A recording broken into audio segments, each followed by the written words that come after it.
So, hi, I'm Katherine Ivy. I live in Southeast Alaska, and I have a little tiny market garden. Right now, it's about 40 feet by 50 feet with two little 10 by 20-foot greenhouses on it. And just recently, I cut down a bunch of brush and trees.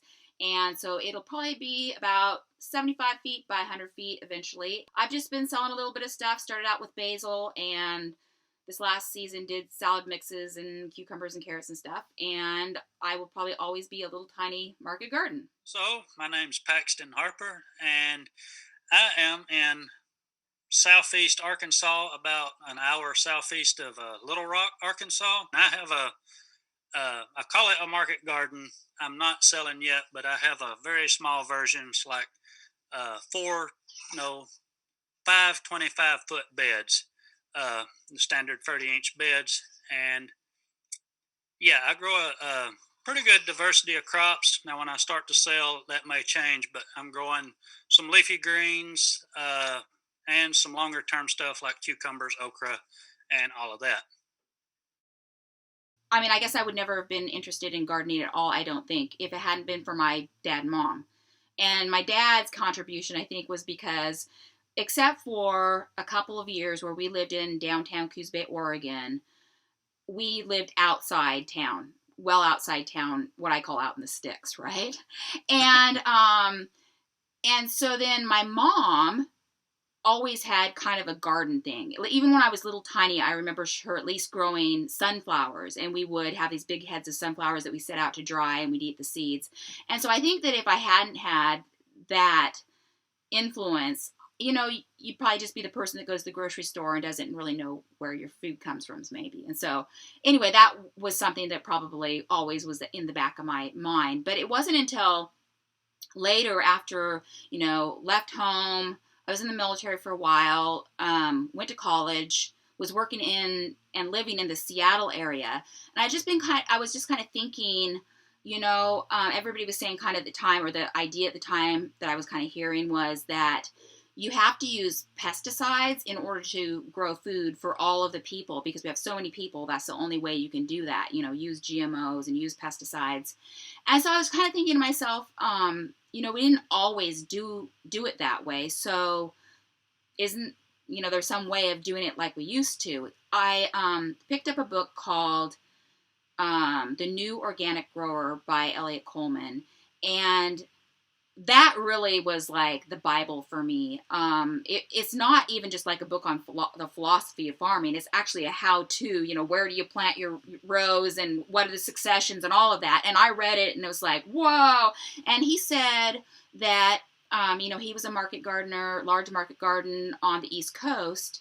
And he said, yeah, you can grow this without pesticides and you can make a living at it. I'm doing it. So that was actually a really big thing for me. And so at one point, I kind of just dropped out of the whole thing, moved to Port Townsend, Washington first, out on the peninsula, and then later we came up here to Southeast Alaska. And the plan was originally for me to go ahead and do a market garden here, but it just took forever for us to get land. So I was like using the community garden, other people's property to grow things.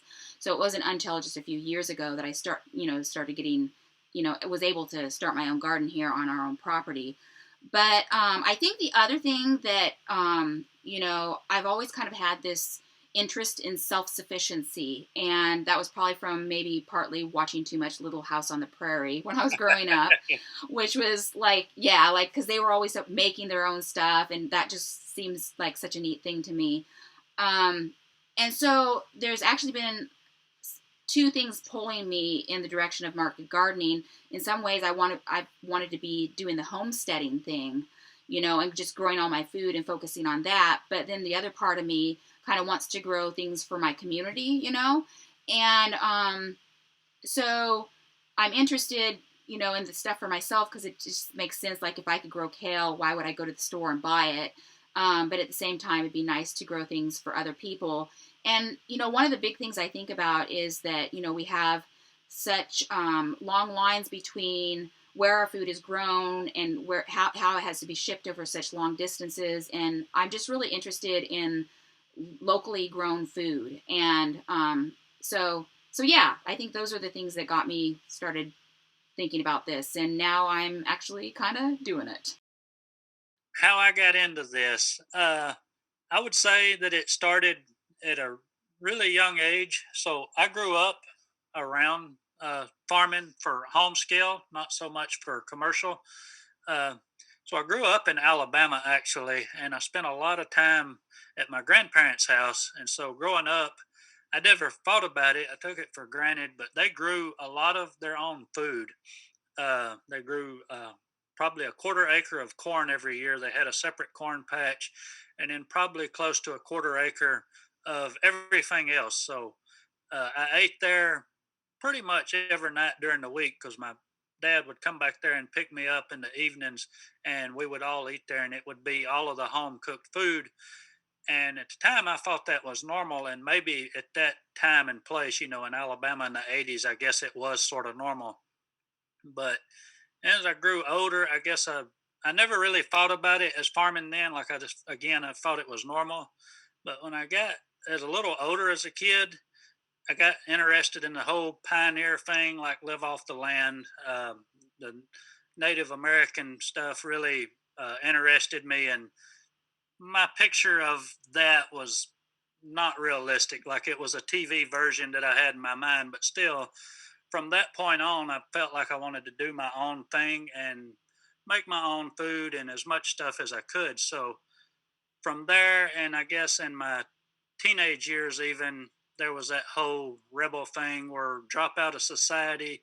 I don't need anybody, any of that, and part of that meant that you had to do stuff for yourself. And I started thinking a little bit about it then.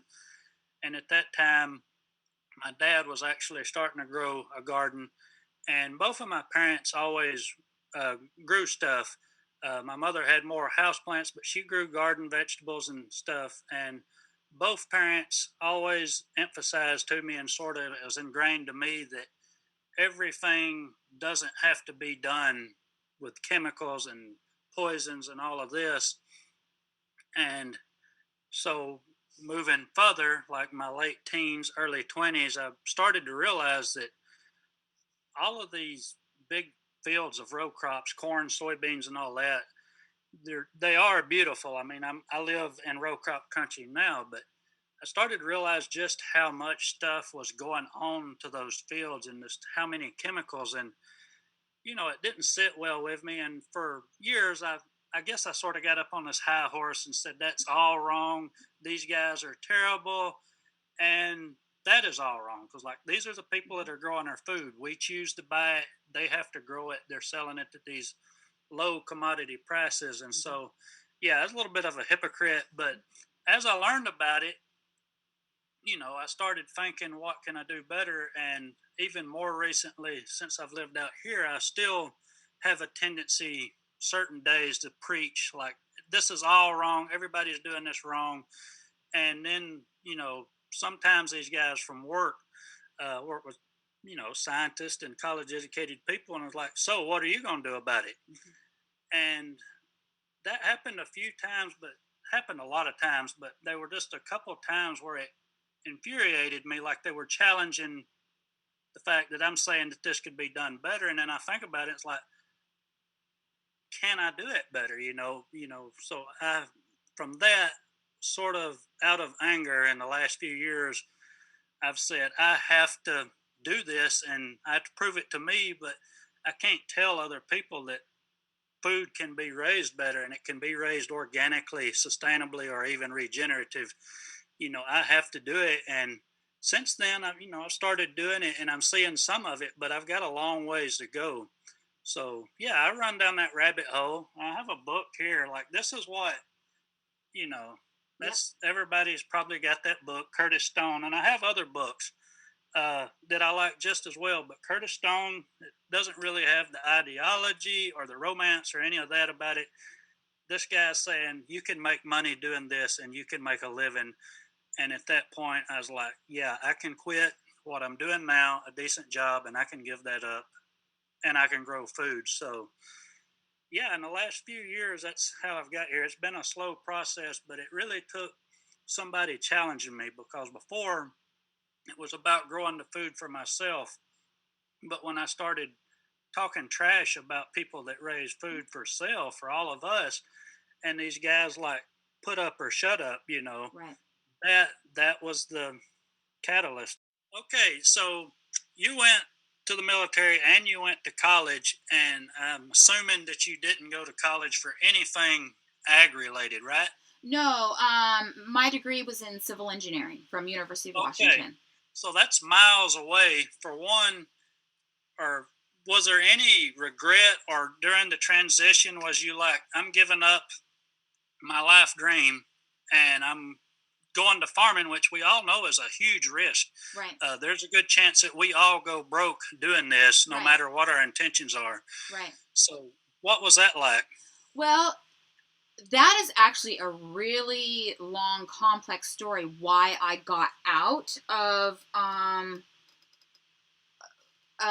working. So I was hired out of college. I graduated in 1999, and I was hired by the Environmental Protection Agency as an environmental engineer, and I worked as a project manager in the Office of Environmental Cleanup, which is otherwise known as Superfund. People know of Superfund sites that, big, huge, Yeah. hazardous sites that need to be cleaned up.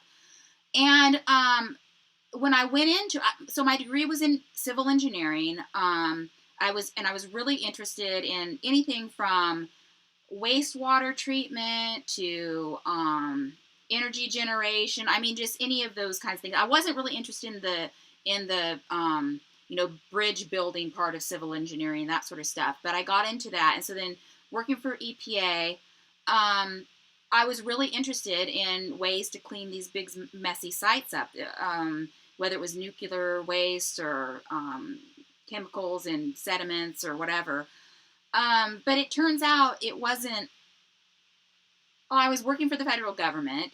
There's a lot of bureaucracy. Things happen really I slowly. know all There are about that. there are precedents for how things are done. Once it's done that way, that's how everybody does everything. And so it's kind of like Yes. there wasn't room to kind of really apply technologies to clean things up. And so in some ways it was easy leaving because I realized it wasn't probably what I wanted to do, and I became way more interested in, rather than these big sewage treatment plants or big water treatment plants for drinking water, whatever, like, why don't we collect our rainwater, and why don't we do waste disposal on site, like humanure. I got the humanure handbook and became Yeah. super interested in that, and then growing food, all of that on-site stuff, that became part of my thinking. Why don't we all do that rather than, and some of that stuff maybe not realistic for like a really dense urban area, but for outlying areas, there's plenty of room to do those things. And so, and then there were other things too. I mean, having been in the military, and I was over in Saudi Arabia during the first Persian Gulf conflict. And after that, I started thinking, what was that all about? And what was I involved in? And should we have been over there? And then when there was the second thing that happened under George W. and the whole weapons of mass destruction thing, I was really upset about that whole thing. We're going to send troops over.